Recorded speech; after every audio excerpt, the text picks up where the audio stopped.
What's happening, guys? Another Sunday video this time coming at you for the 8th of January. I hope you all had a fantastic weekend. We finally got some snow outside, which is fantastic. We went skiing yesterday.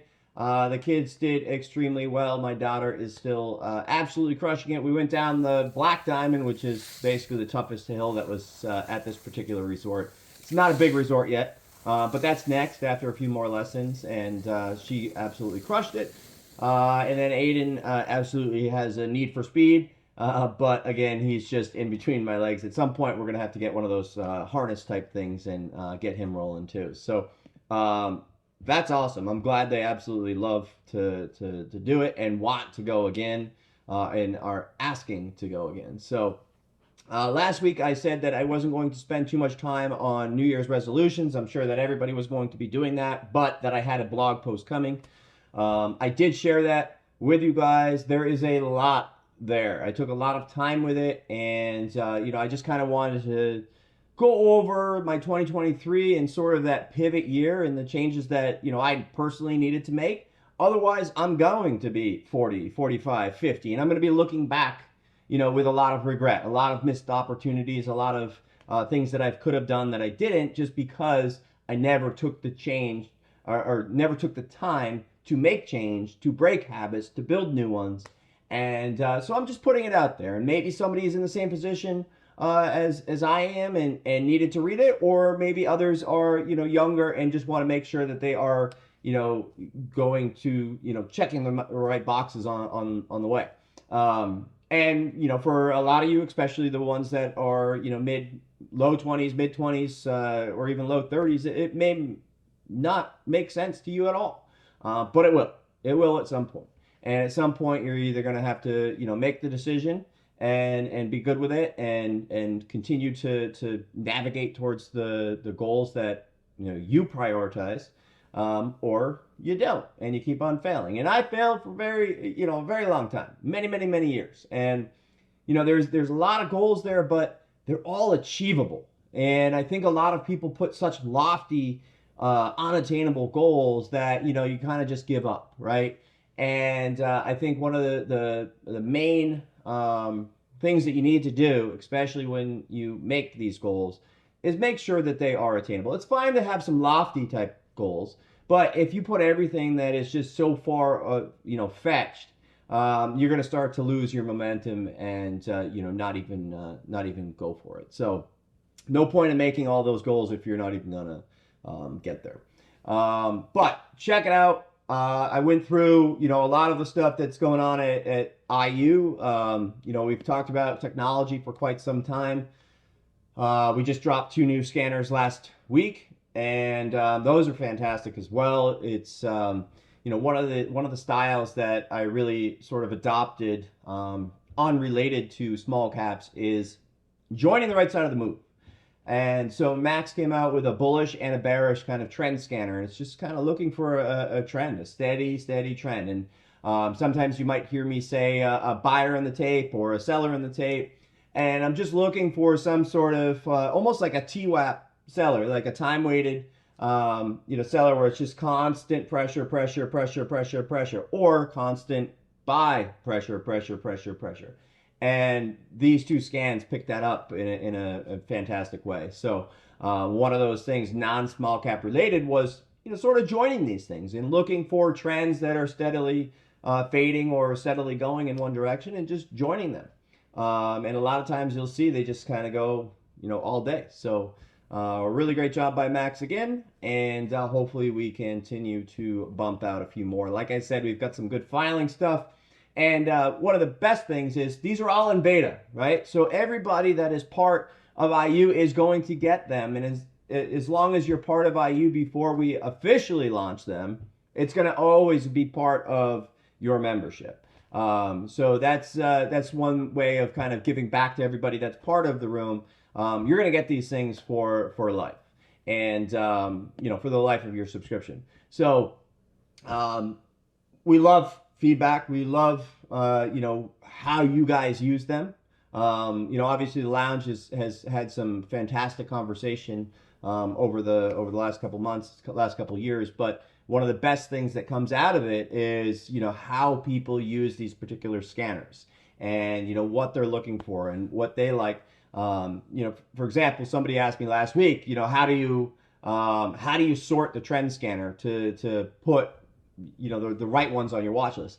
I don't have that answer yet. I'm still learning it. But what I do personally is I pull up, the top 5 or 10 that are kind of hitting and just see if there's a trade there. See if there is a setup that I'm familiar with. I don't need to force the trade, but I'm scrolling through to see if there is something that sort of is in my wheelhouse. And if not, I go to the next one.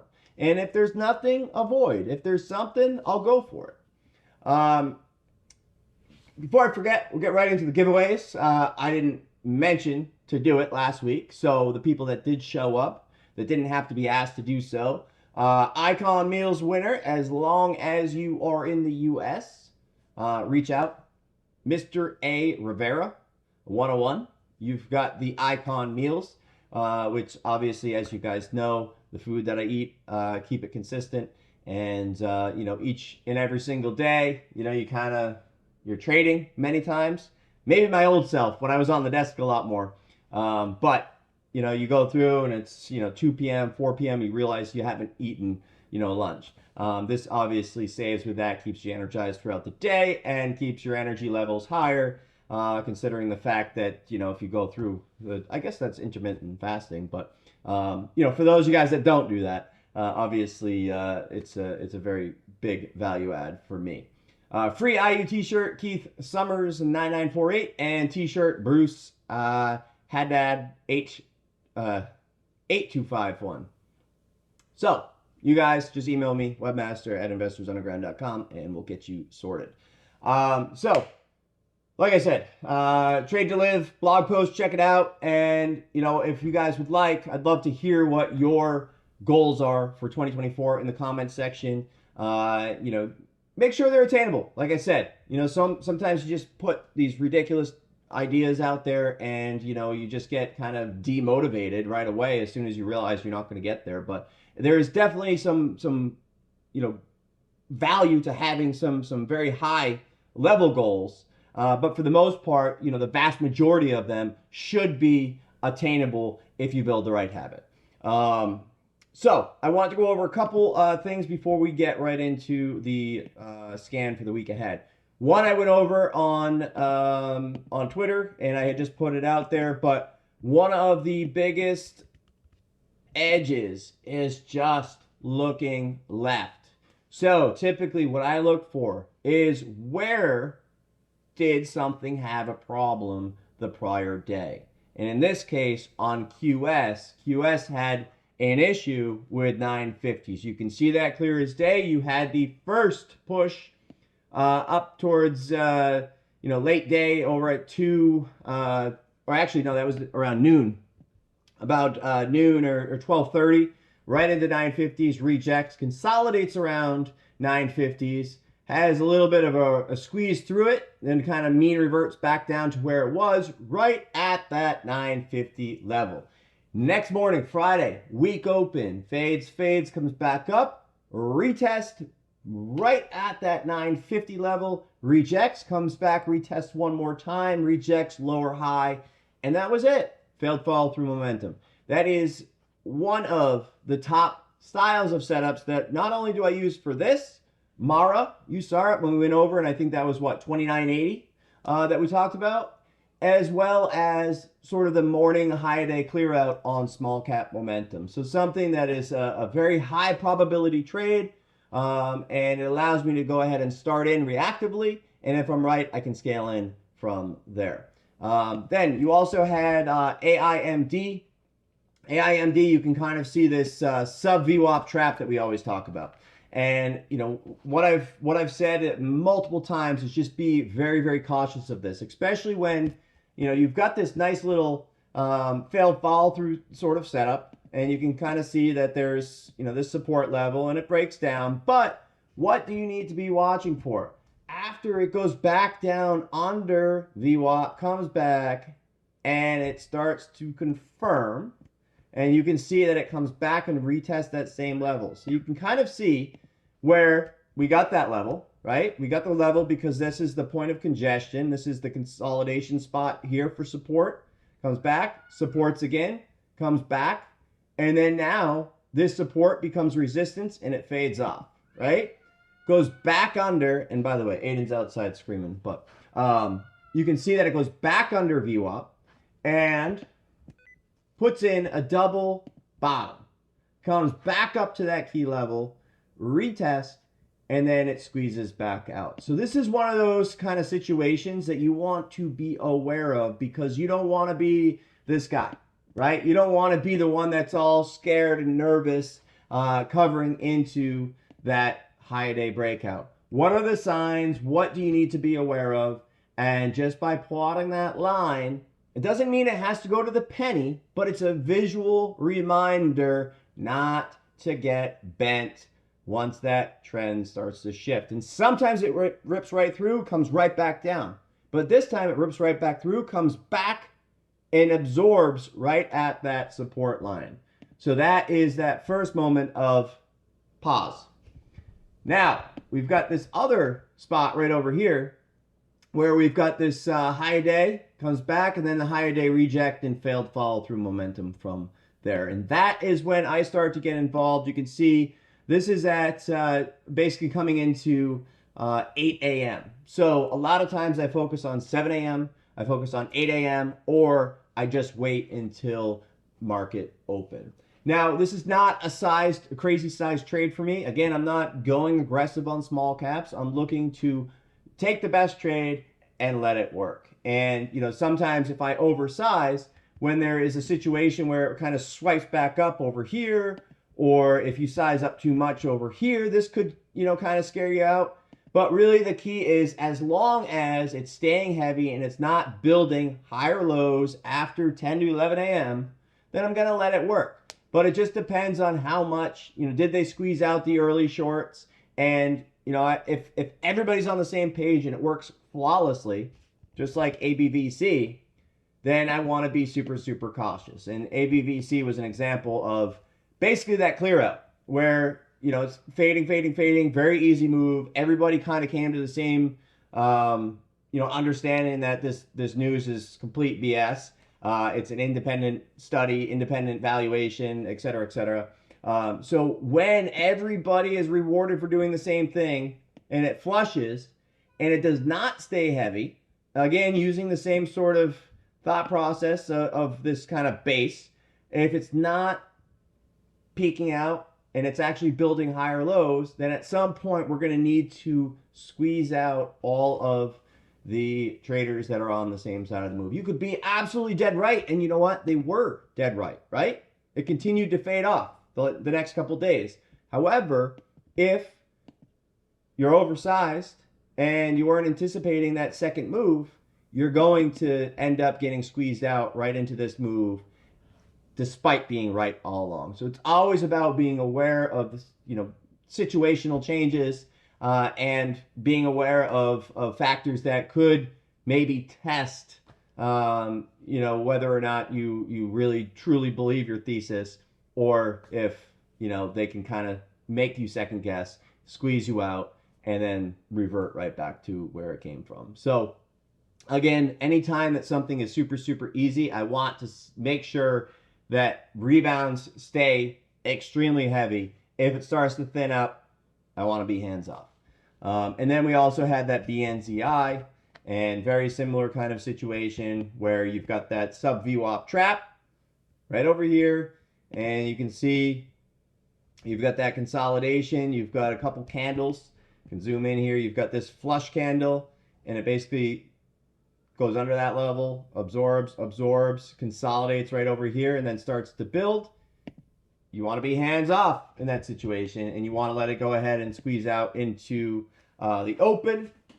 Start to identify levels of interest, and in this case, it was around 335 or so. I think it was 330s that I wrote, 320, 330s. And at that point, one of the things that I think can help traders is a lot of times people are like, well, how'd you know not to do this? Or how'd you know not to do that? If you position based off the high a day, right, then you could just potentially use a high day stop or a little bit more. It doesn't matter what the level 2 does. So many people get so involved in seeing the bid doing something, the offer doing something, the volume picking up, and all these different kind of things that are gonna throw you off, right? When you see huge bids on level 2, that doesn't necessarily mean it's a buyer. It could be just somebody trying to entice people to buy the offer, and then that bid goes away and it ends up dropping, right? So it could confuse you. So in order to take the emotion out of that, sometimes people use like a high a day stop or a low a day if you're taking the long, and then you're positioning based off of that instead of this channel, right? And if you start to get chopped up in that channel and you're using risk that's right around those channel levels, then you're gonna get chopped up. But if you're letting it work and you use a high a day or a low a day kind of stop, then you're trading less size, right? Because it's a wider stop, and there's a good chance that you make it through whatever that chop is. Now, then next up we had Mara. Mara, I just want to kind of showcase this. Definitely one that I fumbled, but still something that you can learn from. But what I want to do is kind of look sort of left. My ultimate goal on a move like this is some sort of gap up the next day. Gap up into prior resistance and then some sort of failed follow through, right? So in this case, we've got action from the day before. We've got this prior top kind of basically forming. So this is the resistance, but we squeeze out through it. Once we come back and we break under this prior resistance, which has been acting as support, that's when we're going to have a nice failed follow through momentum. So I don't want to be too aggressive on the front side, but looking at where it had some congestion, where it kind of squeezed out, the more it trades over, in this case, the 26 level, the better.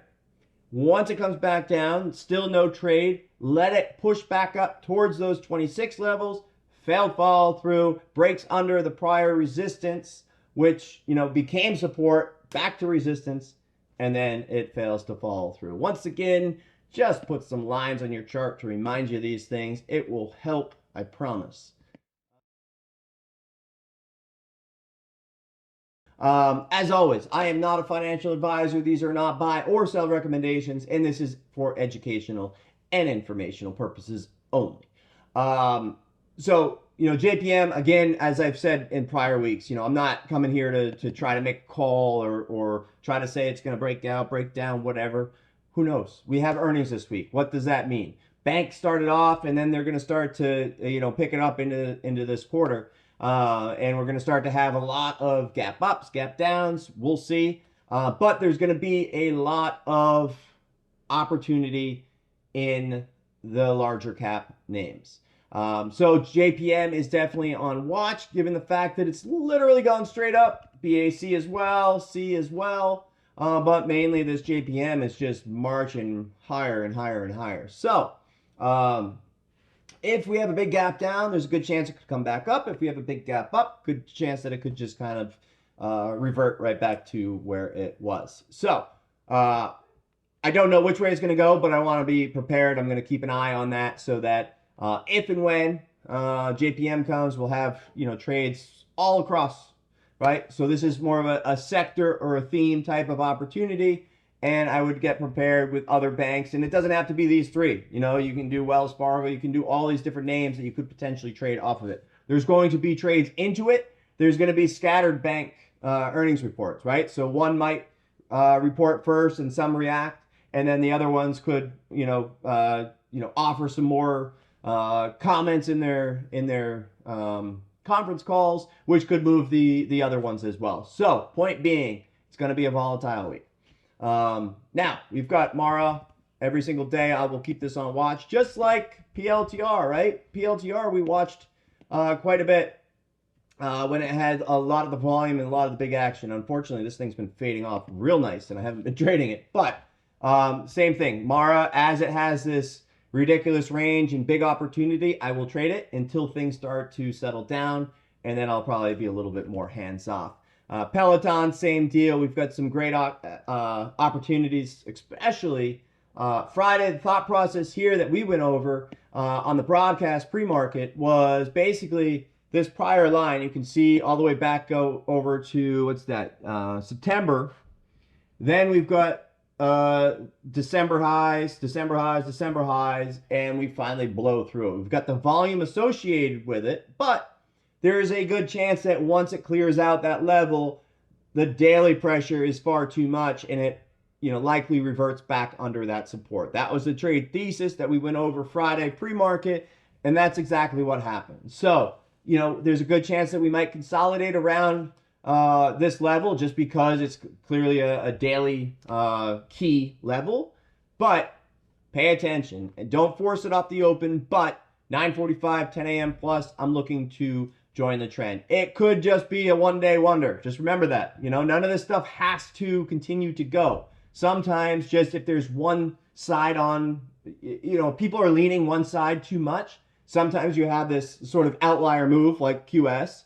Maybe options traders are mispositioned and people end up getting squeezed out, and then it reverts back to sort of where it came from. Peloton could be the same exact thing. So just be aware of that. Just because it has one day of volume does not mean anything. But if you are looking to join a trend and this is something that interests you, let it prove. Let it prove over the next week that it's going to start to build a trend higher. But one day is not going to do it for you. Failed follow through, CLSK, Riot, and Mara, of course. These ones are all kind of, the same ones. I did have Mara as a main watch because that's the one that I've been trading more often than not. But the CLSK is obviously a close second, and obviously Riot from there. So if we have big action on Bitcoin, I'll be focused on those. If not, all good. I don't need to trade them.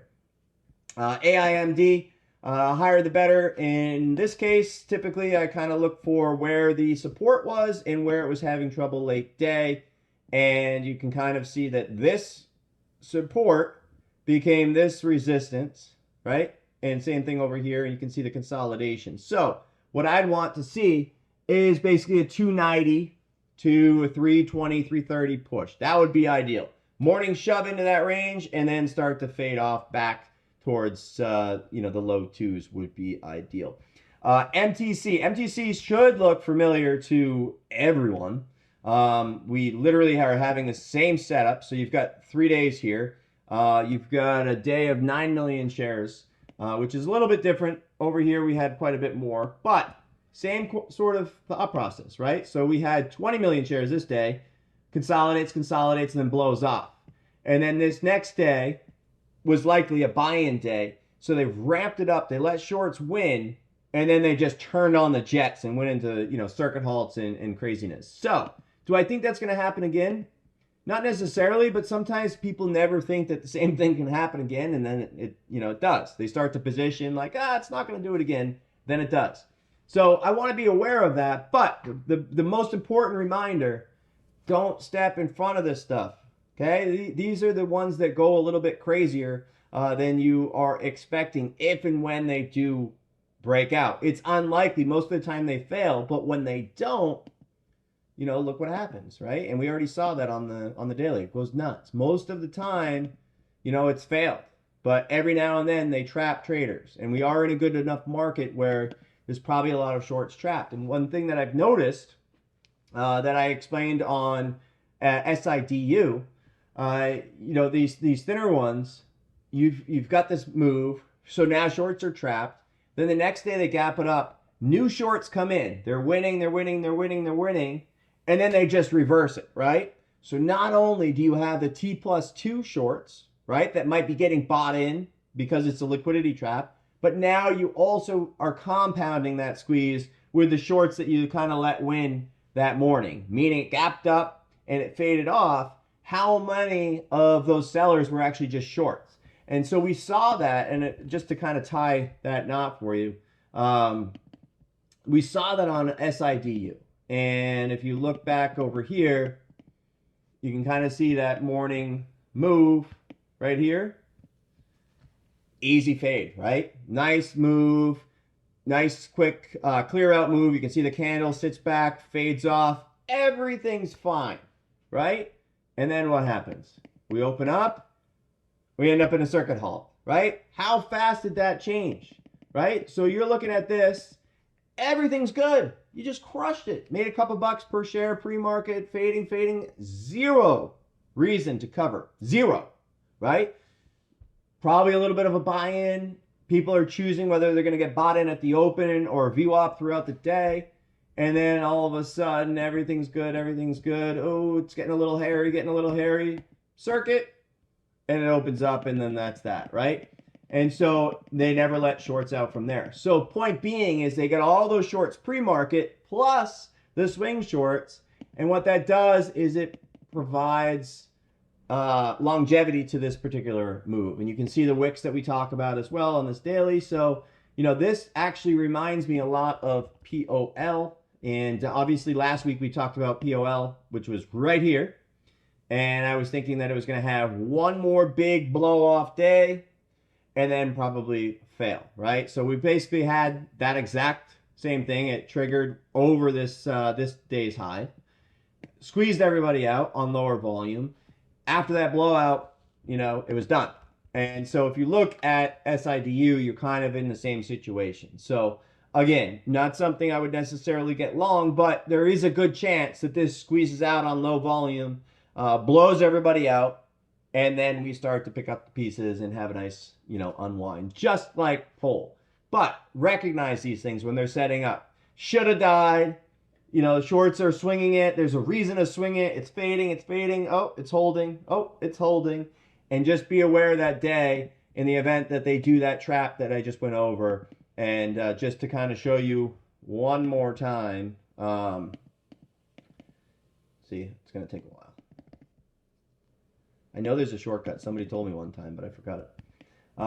But again, just be aware of this action. That's it. When it's too easy and everybody's winning, sometimes it's best to go ahead and lock in. Keeps you out of a lot of trouble. Keep that in mind on MTC. Again, I'm not suggesting that it's going to go crazy, but I mean, it's got all the signs, and you know, we know how these guys act. Otherwise, we've got BNZI, hopefully one more good clear out move, and then fades off. So this is one of those that, you know, come with two plans.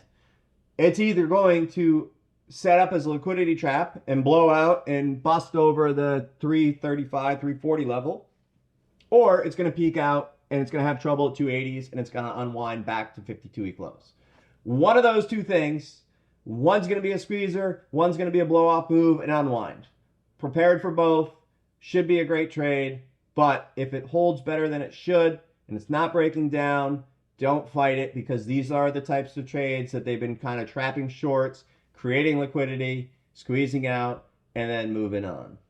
A couple other ones, SGD, same sort of situation, known former runner, big volume this time, so we'll see, but I'm looking to just basically fade a trend if it has trouble. And then last but not least, on the failed follow through, this Z-Car, very similar kind of situation where opens up over here, fades off, and then the volume finally comes. So, you know, they did a huge squeeze after hours. So again, pretty clean unwind, right? And if you got short, you obviously had a nice little clear out move over here, over the highs, then it breaks down, and you had this little support level, clears out, unwinds. No brainer. No brainer. Hold it over. Nice unwind, right? And then all of a sudden, after hours, you're faced with like a, whoa, wasn't expecting this. Comes down, breaks right back through, and then shoots out to new highs, right? So, no brainer hold. You're in the money, and then all of a sudden, a couple candles back, and guess what?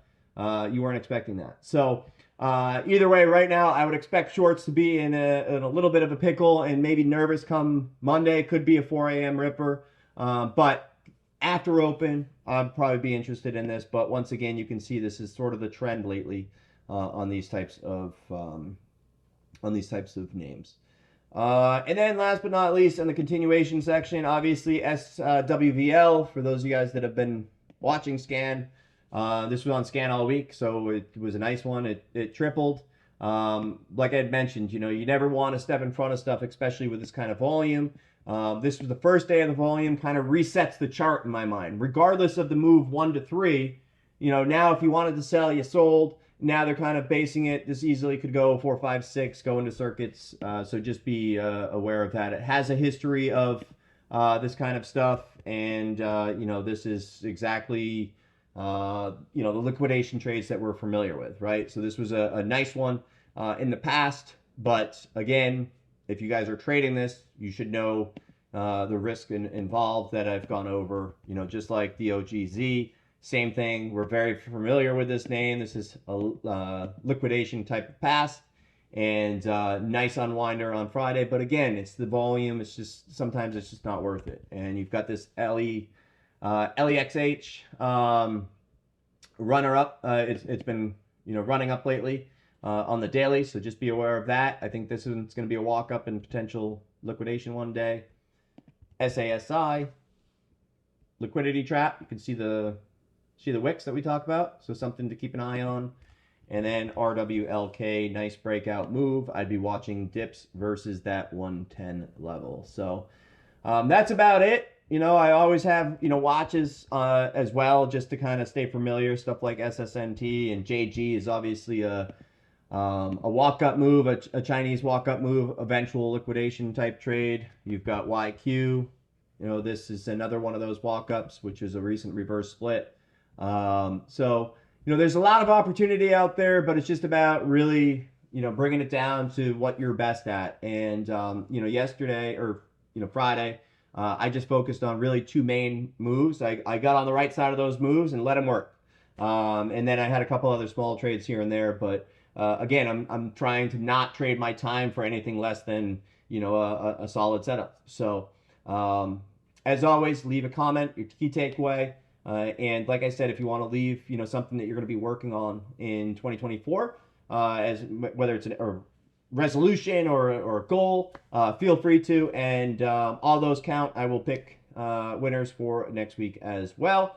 Have a great rest of your weekend, and we'll catch you guys in the room on Monday.